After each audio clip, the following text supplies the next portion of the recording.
In this episode of Discovering 615, Rob is joined by actor James Stokes, known for his role as Jason Voorhees in Voorhees' Night of the Beast. They talk about movies and series, from Stranger Things to James's new film, The Forest Through the Trees.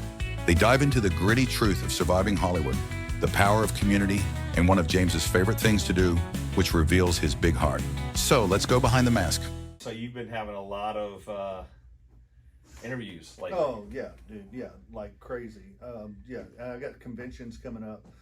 Be going to MediaCon, Pennsylvania here before long. I'm going to be on the Patrick and something show. I cannot remember the name. It's a big radio show. They got millions of followers. Gotcha. Up That's in awesome. Philadelphia. So that's going to be cool.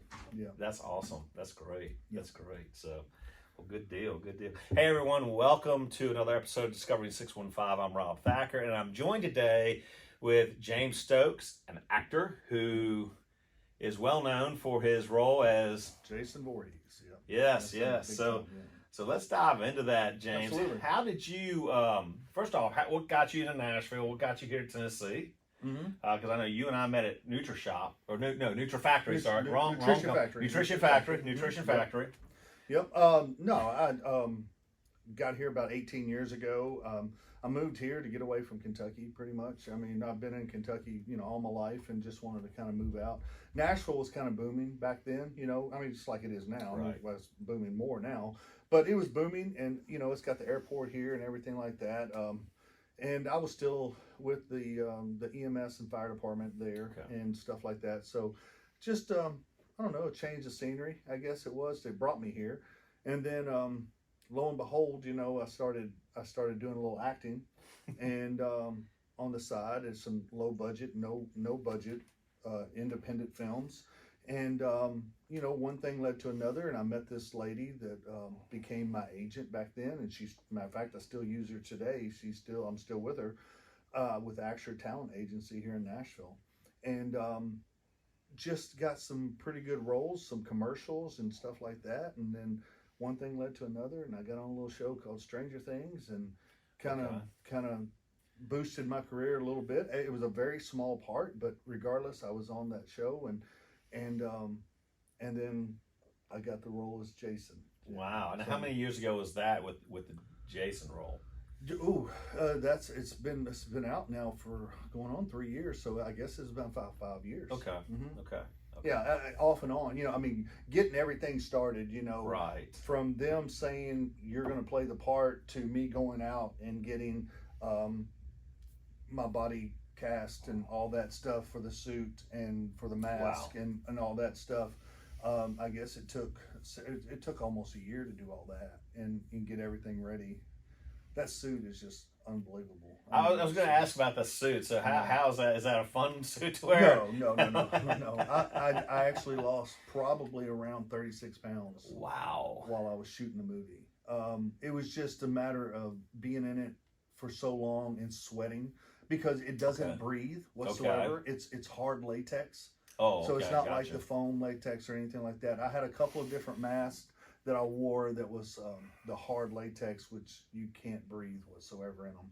And then I had one mask that I did for the I guess you'd say the majority of the film. It was a foam latex mask. Right. Still hard to breathe in, but at least it was a little bit breathable, and I could stay in it for I guess the longest I stayed in the mask at one time was about 30 minutes. Oh man! And that was long. I mean, that was long. That's a long time. Now, how long does it take you to, when you get into your costume for Jason? How long did it take you on average to get into the costume, out of the costume? In the initial getting into the costume, it's a bodysuit. So as far as the costume itself, it took 5 minutes to get into, maybe 10. Pulling, because I mean, literally, someone had to hold my arms and just. I mean, I had to shave my arms and all that stuff because when you put it on, it would rip the hair. Like it would rip your hair right out. Oh my God. And so I did that, and about 10 minutes getting that on, and then the makeup and stuff like that was on my face because they had to black out my eyes. They had to do some other little things. And then after I got the mask on, they had to the airbrushing, spray it down with not water, but it was like an alcohol-based kind of thing to make it look realistic.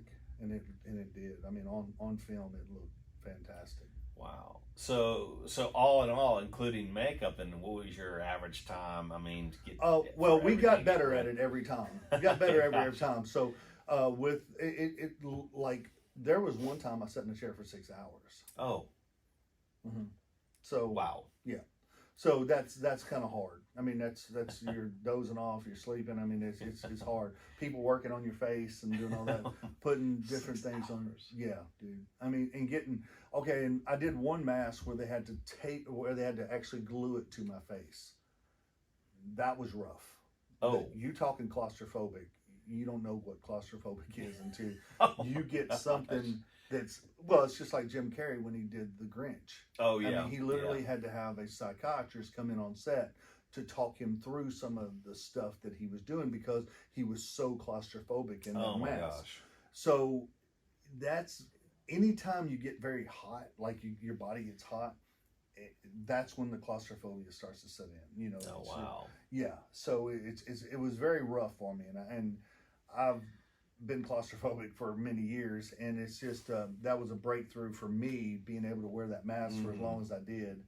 Even getting into it now when I go to my conventions and having to put it on for like 25, 30 minutes, taking pictures with people, it's pretty rough because it's hot and you can't breathe. And not only do you have the foam latex mask on, but then you have the hockey mask over top of that. Gosh, okay. It just limits your air. I mean, Right. seriously, and it's tucked down into the suit, so there's no breathable. It's just your hand, and you got gloves on. So and then you're wearing boots, and so you're wearing pants over top of the suit, wearing a shirt over top of the suit. Oh my goodness. It's rough. It's rough. So but it's something that I've gotten used to, and people love it, and I don't mind getting into it and taking photo ops with people and stuff like that. Gotcha. So it's pretty cool. That's cool. So what got you into the? I guess you could say, is it the with Jason, the horror genre? Because you guys have just. I mean, what is that one that you happen to like doing or enjoy doing? Yeah, I guess. I mean, I've done about. I think I got a 68 or 69 film credits to my name on IMDb. Wow. And about half of those are horror films. Okay. And they're all over every. I mean, they're on Prime, they're on Netflix, they're on Hulu, Tubi. I mean, I've got movies out there everywhere that are horror films. But I also got some other films out there, like on Hulu with me and Eric Roberts, and a couple other people, like Child of Love. It's a true story about a Down syndrome kid. So, I mean, I've got an action film out called Adrenaline. Went to Romania to shoot that. Oh, wow. So, I've got other films, but yeah, the main thing is the horror. I'm a big guy, so I get deemed as the monster or the cop or something like that in these films, and I love it. That's great. Yeah, I mean, just it's where I go wherever they tell me to go. And I just saw, or I've seen on social media, because I follow you on social media, you've got your new movie, The Forest Through the Trees. Now, in that one, you're playing a different character, correct? Yeah, it's okay. They deemed it a horror film, right? But it's not a lot of horror. I mean, Okay. it's more suspense. Okay, I would think.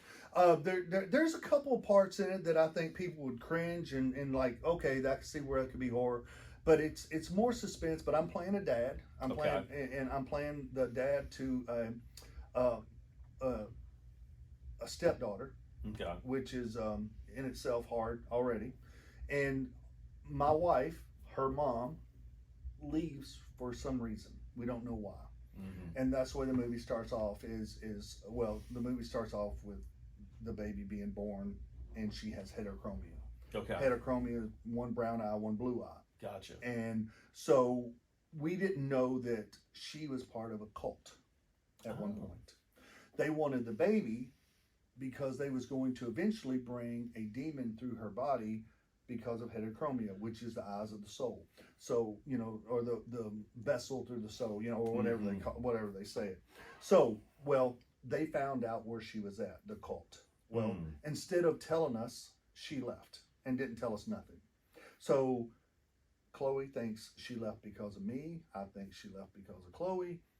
One thing leads to another. For a year, me and her we're batting, just going at each other and all that stuff. And then some things happen, and we find out that we have a cabin in the woods that she owned.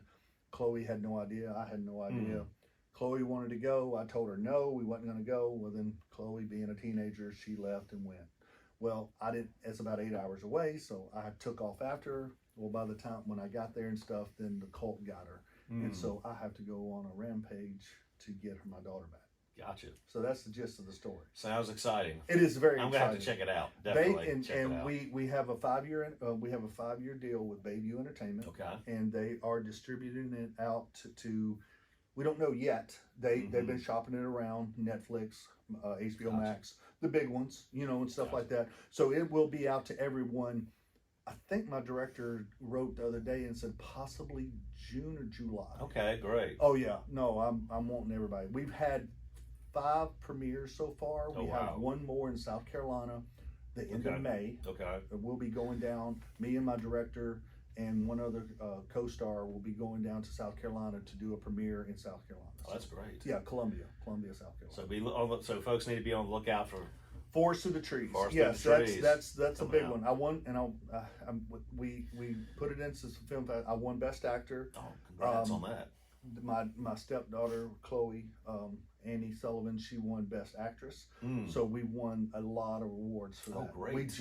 I just found out today that we won another award for it in another film festival. So Awesome. It's doing very well. That's great. Yes. That's exciting. So you, in the movie industry, what have been some of the challenges for you? Obviously, getting into the costume and conquering being claustrophobic. But what are some of the other challenges and successes that you've found? And of course, you've already addressed some of the successes too. But what are some other things that, if people were to ask you that question, what would you say to them? It's very simple, I think. It's just like this week alone, I've had 9 auditions. Okay. 9.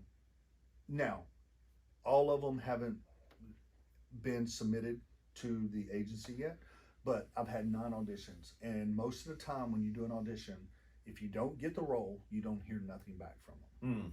So a challenge is like when you're trying to do this full time and not knowing when your next film is going to be, that's irritating, and it's a little scary and everything else, because, and especially in this day and time, I mean, this is it's rough out there, economy wise and everything. Yeah.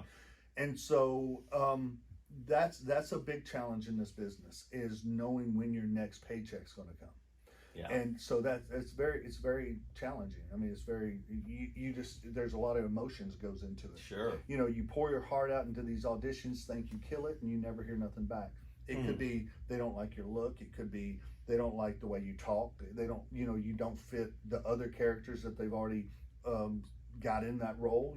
There's so many variables to it. So that's one of the biggest. And then on the flip side of that, when you do get a role, it's exuberating. I mean, it's like you get that script finally, and you get the contract, and you sign everything, and then you start working on your lines, and it's just amazing. And that's another thing about me.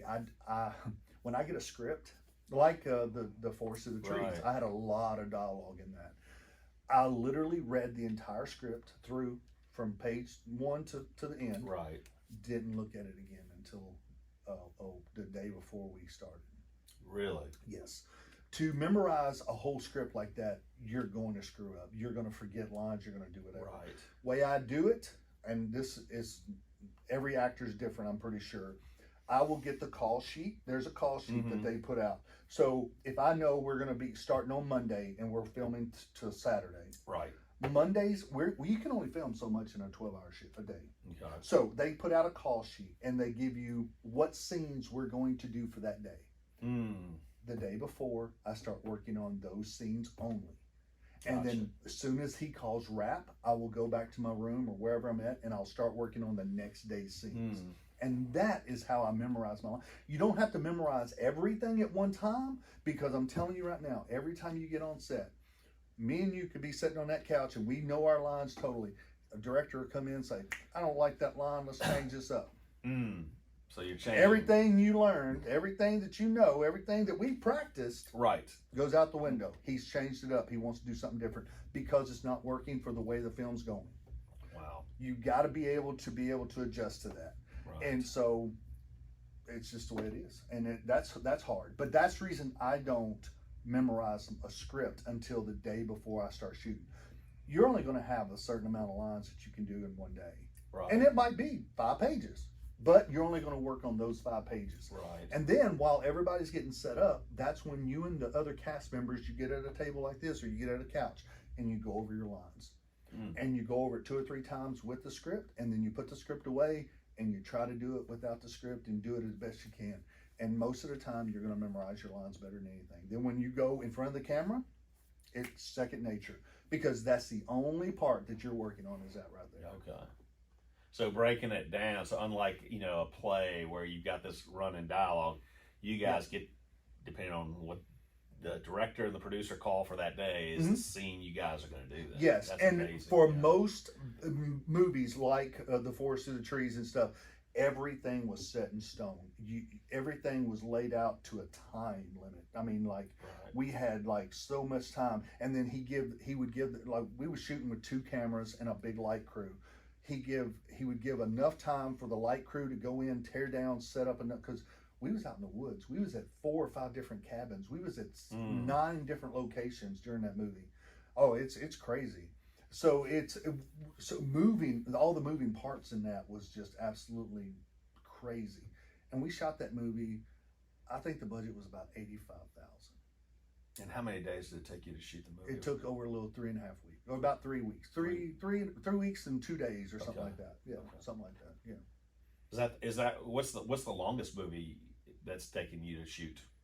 I think the Voorhees movie. We shot that in a little over 3 weeks, but I think it was almost close to 4. Okay. Because of reshoots and stuff like that. Gotcha. You're fighting the weather. You're fighting different things. It's just like when we was in Arkansas shooting Forest Through the Trees, a tornado came through. Seems like Arkansas has been having a lot of tornadoes going through and lately. Literally ripped down one of the places we was going to film. So we had to scramble to find another house to be in, and thank goodness we did. But it's just the tornado. I mean, dude, Rogers, Arkansas got tore up right before we got there. I mean, it looked like a war zone. I'm going, how did anybody survive this? Yeah. And not a lot of people died in that, but it was a lot of things were tore up. Yeah. But I mean, a big tornado came through there. So you always have to make, like you said, make adjustments, be flexible. Have to be. Not just with the script, but even when you're shooting on location, in case, like you just said. And we shot that movie backwards. Okay. We shot the end of the movie the first week. The next week we shot the middle, and the last week we shot the beginning. So not only do you, that's the reason a script supervisor is so important. And we have a really good one that was on set, but a script supervisor is very important because one, there's a big thing called continuity. And if you don't have that, like for instance, the scar that was on my head during the end of the movie, that every day that I came in, so I didn't leave that on. I mean, I had to take it off. Right. So every day that I come in, they had to take pictures and see, and had to put it at the exact same spot, the exact kind of blood running down my face and all that stuff. You could be off a little bit, because most people ain't going to notice stuff like that. But at the same time, the shirt's got to be the same. The holes in your shirt got to be the same. Everything just it's crazy. Because if not, it's going to look, somebody's going to catch it, and you don't want that. You want it to look like. So that's hard. So I think I had like 4 different outfits of the same outfit because you just never knew. I mean, because I'm running through the woods, I'm killing people left and right, and it's like you never know if something's going to get ripped or whatever. So if it gets ripped, I got to change shirts and do the shirt up just like I did the other one. Oh wow! Which we had everything covered. I mean, we had a wardrobe person, we had continuity people, we had everything. So it was pretty cool. That's great. So talk a little bit about it being in the movie community. How have others in the community, what's that like in terms of accepting you, and then also just being in part of that community with other actors and oh my goodness, things like that? It's absolutely wonderful. I mean, there are some really cool people that I've gotten to meet and gotten to know over the years in different movies and forms, and became really close with them, and we stay in contact. With Facebook and Instagram the biggest one probably. Facebook, they limit you to 5,000 people, so Instagram doesn't. And so Instagram is probably the best way to do it. TikTok a little bit, but I'm not a big TikToker. I'm not either. Yeah, so Sorry, I just TikTok. I'm not a big TikToker. So Instagram is probably where I post most of my movie stuff and stuff like that. But getting to meet guys like Eric Roberts and becoming friends with him and actually becoming friends with him, like being able to call him and stuff like that. It's just it's fantastic, you know. And he's been in the movie business all of his life. I mean, he's done over 1,000 movies. So having somebody like that in my corner that I can talk to, and on the horror community, like John Dugan, he played the grandfather in all the Texas Chainsaw Massacre movies. Great friend of mine. I could call him anytime. You know, Robert Lasardo, he's an ex-military guy too, plus he's an actor. Been in several movies with Clint Eastwood and just different things. And yeah, he always plays he's tattooed all of Mexican guy, great guy, dude. We talked on the phone one time for like almost an hour, and you know, just learned about each other, you know. And he's just absolutely phenomenal. You know, getting to meet Robert Lasardo over in doing Adrenaline over in Romania. You know, guys that you would never ever dream of meeting, you know, and getting to meet Kane Hodder, you know, another Jason, you know, getting to be at a convention with him and Derek Mears and CJ Graham and all those guys. That's cool. It's so cool, and they're always so cool with me and everything else, and we're all just brothers, you know, pretty much, and we put the mask on the same way, so it's pretty cool. That's awesome. So how do you, like, in terms of giving back to the community, just in general? I've seen some of your pictures on Instagram, which is really cool. And of course, then that's also involves fan experience. What do you want your fans to, what kind of experience and community do you want to have with your fans? Well, the biggest thing is the kids. I'm very, dude, I go to everything that I possibly can.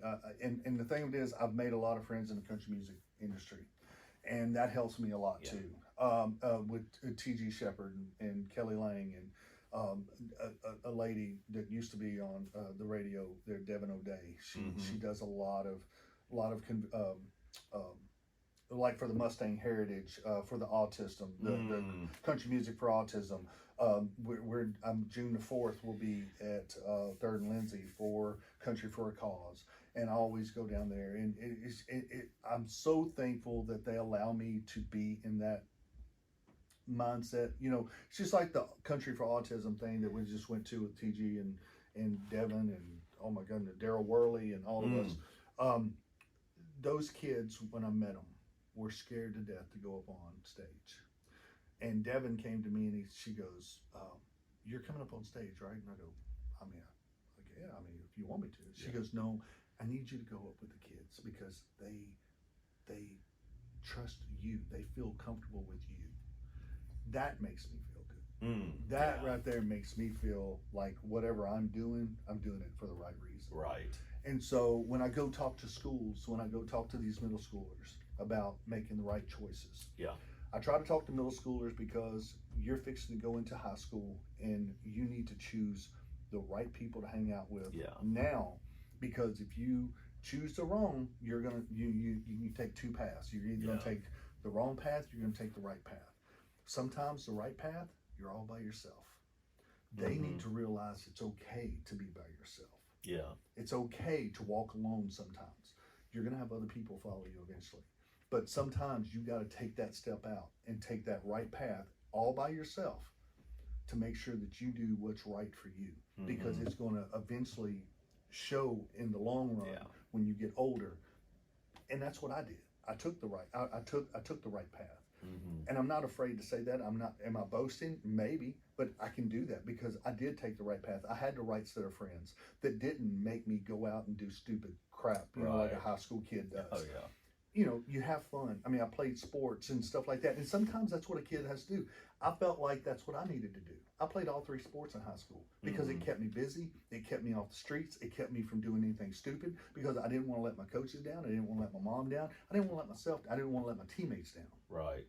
So instead of doing something stupid on the weekend, I'd be at home or I'd be playing ball or something like that. Right. That's what I'm trying to teach kids now. You don't, even if you're by yourself, even if you walk that path alone, it's going to be better for you in the long run. Yeah, it might hurt a little bit, you know, not having the friends, you know, you watching your friends go out and think they're having a good time drinking and doing all this stuff. Eventually it's going to catch up with you. Yeah. So just take that right path. And that's what I try to talk to kids about. That's great. That's great. Well, we need that in this day and age. Oh, more than ever. More than ever. More than ever. I mean, kids. I mean, and I'm sorry to say this. Well, I'm not sorry to say this, but females are the worst bullies in school, and they are. And its statistics shows that, and it hurts because they can hide behind a phone. They can hide behind a phone. They can make fake accounts and just talk bad about somebody. I mean, how many kids you see every year commit suicide because they're being bullied online? Not even face to face like me and you. Yeah. You know, when me and you in school, we'd go up to you. I'll knock you in. I'll hit you in the mouth. Exactly. We're gonna fight it out, Yeah, and then we're gonna be friends 5 minutes later. exactly. That's just the way it is. That's exactly It don't happen like that no more. They don't. You can't do that anymore. It's and you can't do that anymore. But they get behind these phones and they get behind these computers. Yeah. And they bully the crap out of you and make you feel terrible and make kids scared, and kids feel like they have no other way out than to commit suicide. Yeah, and the sad thing about that too is it doesn't build relationships. I mean, how many kids have you run into that you go to shake their hand, they give you the dead fish, and they don't look you in the eye? 100%. Yeah, because there's no handshake no more. There's nothing like that. Yeah. You know, it's just and now granted, there's a lot of things, you know, with school shootings and stuff like that. Kids are scared to death to go to school anymore. Sure. And that's not the way it should be. No. School should be a fun time. You know, best part of your life, man. Yeah, absolutely. You know, the 4 years you're in high school should be the best time of your life, man. Yeah. You have no worries. You have no bills. You have no nothing. You just go and you're learning, but you're having fun. That's right. You're getting to play sports. You're getting to go to all the football games and basketball games and state championships and The stuff like dances that. and all The that good dances stuff. and all that stuff. Yeah. Just go and have fun. It ain't like that no more. Now they're worried about, is somebody going to walk in and shoot us while we're in there on a dance floor or something? And it's just irritating, man. Or some kid gets angry like we saw a couple weeks ago and just stabs some guy. Or just stab somebody. Exactly right. Dude, when we went to school, I had guns in the back of my window of the truck, and the teachers would go, "Are you going hunting after work?" Yeah, exactly. It's like, yeah. That's the question. I mean, you never thought about bringing a gun into school. Yeah. And if you did, it was showing a teacher the new gun you just got. I mean, it's not, and they didn't care. Yeah. Nowadays, I mean, good Lord, man, it's scary. It is scary. It's scary to be raising a kid right now. Yeah. I mean, it really is. Yeah, I mean, I look back on my wife, and Elizabeth and I will have a conversation. I'll see those pictures of the 80s when I grew up, because I'm a Gen X guy, and I'm like, dude, those were the days. Absolutely, you know, it's like man. we'd go outside and ride bikes without helmets and jump bikes and live dangerously. Yeah. I mean, that's as big as they yeah. have, like, it's had everything, but anyway. Oh my God, I remember walking the streets, you know, at like 7, 8 o'clock at night. Walking through the cemetery was about the worst thing we'd ever do. I mean, it's just me and my friends talking, you know, and doing nothing stupid. Just the cops will go by and wave at you, you know. It's just this way it is. Now they'll stop and question you and want to know what you're doing, and it's just irritating. It is. Yeah. Frustrating. It is. Yeah. It is. If we could get back to those days, that'd be great. Time travel back, man. Yeah, absolutely. So let's talk about time here a little bit. What future plans, future you know, projects, anything that you can tease us about a little bit here? Yes, I just got cast in another movie that's going to start shooting at the end of this year. It's called the Trial of Margaret Stone. It's set back in 1890s. Oh, wow. 1890s. I'm playing a prosecutor in it. Okay. And is it a horror film? Yeah, it's going to be a horror film. It's all set in a courtroom though. Okay. So everything's in a courtroom. I can't say a whole lot about it because I just can't. But it's all set in a courtroom. I'm playing a prosecutor. It's got a really good cast. It's already been out. It's on Facebook and all that stuff where they've announced the cast to it and everything. But I'm looking forward to that, playing a prosecutor in the 1800s, wearing the clothes and all that. We're going to be decked out in the suits and everything from the 1800s, and I love it. That's great. I got to grow out my beard and do all that stuff because that's just the way they were back then. And but I'm looking forward to that. But that's shooting at the end of the year. I've got another film I'm going to be shooting in Oak Grove, Kentucky, which is right down the road here, not too far actually. But it's a true story about a 1960s murder. It's called Ghost Bridge, but it's a true story. And a soldier came home in the 1960s and found his wife having an affair on it, and so he killed her and threw her over a bridge. Oh wow! That was a true story. That's very true. Everything, and so we're recreating that story about that. Well, and talking about the Ghost Bridge. Because Okay. that's still there today. And people, wow. of course, people say, certain times you can go and you can hear the woman and all that stuff. So Oh, that's the paranormal, cool. it's a Yeah, paranormal kind absolutely. of thing. Yeah. So it's pretty cool. That's great. That's great. That's great. So I'm shooting that. I've got several conventions coming up. Several. Possibility I could be this weekend in Nashville. Okay. Possibility. I'm still waiting to hear back. Probably tomorrow. But if not, I'll be in Pennsylvania, and the end of June. No, middle of June. June the 11th. I'll be up there from the 11th to the 15th. Like I said, I got that big radio show. Right. Yes, Patrick and Steve, I think it is, but it's big. I mean, they're huge up there in Philly, and so some reason they want to talk to me and all that. And the convention is going to be held in a hockey rink, a professional hockey rink. They're putting wood down over the floors. We're going to have a convention there, owned by two NHL players that I'm going to get to meet. Oh, that's cool. Yeah, they're looking forward to meeting me. Which is weird to me, it's so weird. But he called me the other day and said they're wanting to meet you big time. So I'm really looking forward to that. So, and I got that, and I got several other conventions. Next April, I think I'm going to Sweden for a convention. Nice. Overseas. Yep. So things like that. That's really big for me. The fans getting to meet me and stuff like that is really cool. Good deal. Good deal. Yeah. Well, let me ask this question. Any advice that you've got for folks trying to get into acting and aspiring to be actors? A lot of people say, it's hard. It is hard. It's very hard. You got to have a tough skin in this. You're going to get told no way more times than you're going to get told yes.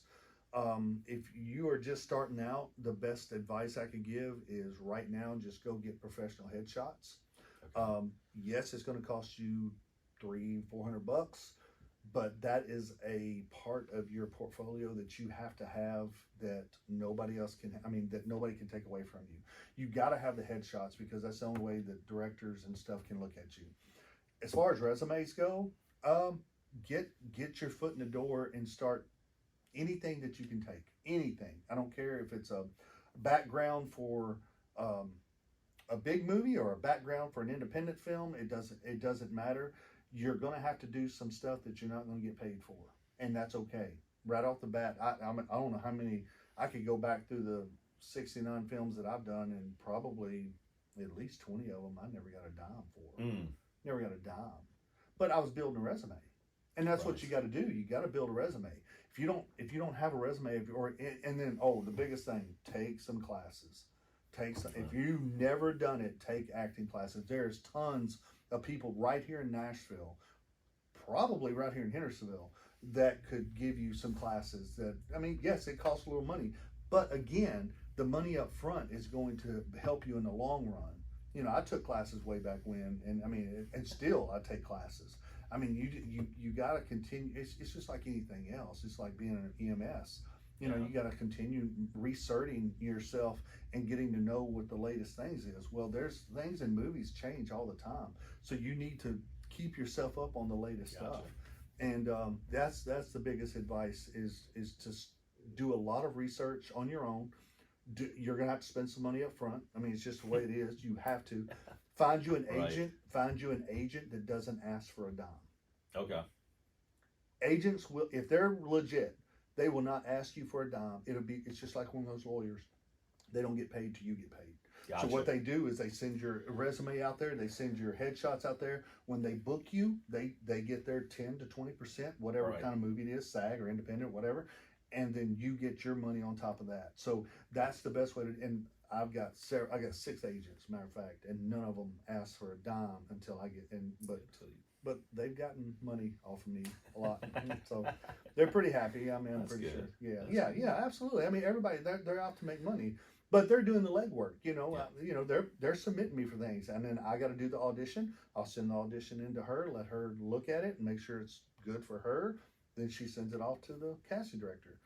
If I get it, I get it, and if I don't, well, it's just you just put that in your bucket as more practice, because the more you can get in front of the camera, And this is the way I do it. I mean, Yeah, right here, yeah. right now, there is no more pretty much in-person auditions. You do it from the camera. Right. And you set up your lights and stuff like that on a blank wall, and you just do the audition. And it's great. That's awesome. So when you're not doing movies, Mhm. what are you doing in your spare time, free time? I do some handyman stuff. You know, I got my name out there a little bit, and I do some plumbing. I do some Yeah.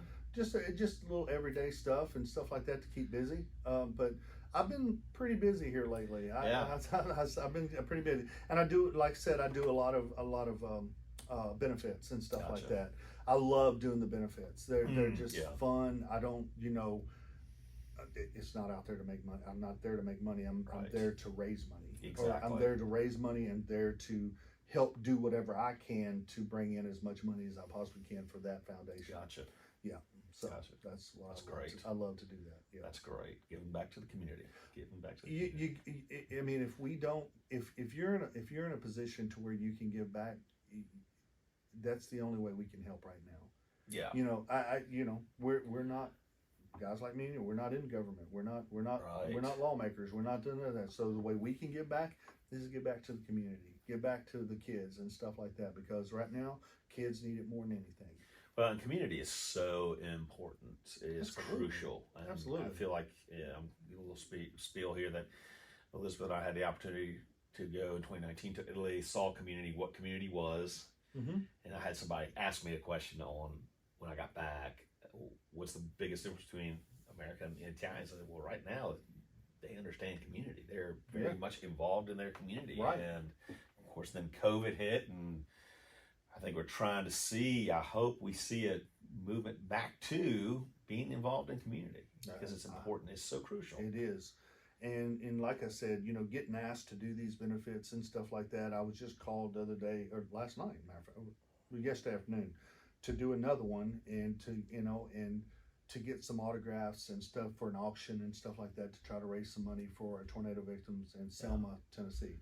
And so I love doing stuff like that. Yes. It was about a year ago, I guess it was. I went down to right on the other side of Jackson, Tennessee, where the tornado tore down a fire department. Okay.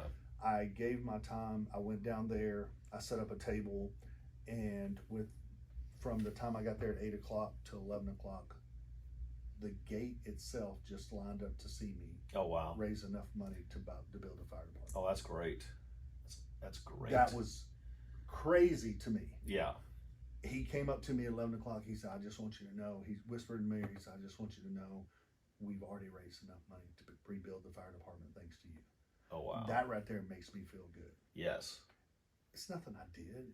Right. People are coming to meet a character and someone that played a character. And if that can raise money to do something for a benefit like that, for a fire department, it was literally nothing was left but a concrete floor. Mm. The building was fire trucks, everything gone. Gone. That tornado was like an EF4. Oh, yeah, and it just ripped through everything, and it tore. But we went down there in a park, and just you bought tickets to get in, and he said, thanks to you, we raised enough money from 8 to 11, 3 hours. We raised enough money to rebuild the fire department. That's a lot. That's of money. a lot of money. That's a lot of Yeah. money, and gate was only $10. Wow. So you can imagine. Mm. So yeah, so.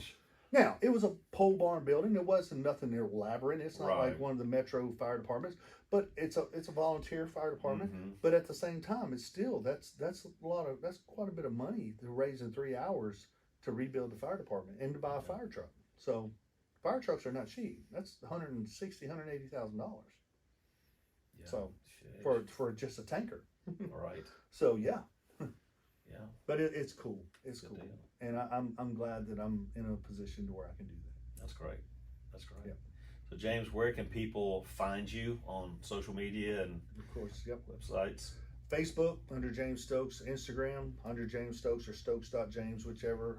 I find me. I'm on TikTok. Like I said, I don't use TikTok a whole lot, but I'm on TikTok.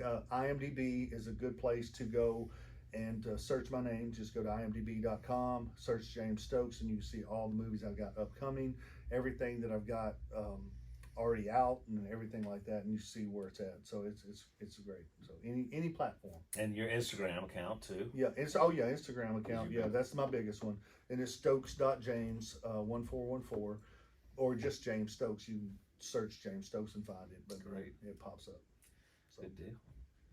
Well, James, thanks for coming on Discovering 615. Rob, Appreciate you, brother. Absolutely. Appreciate you. Thank you so much. Great. Man. Thank you so Great much. to see you, have you, and thanks everyone for tuning in.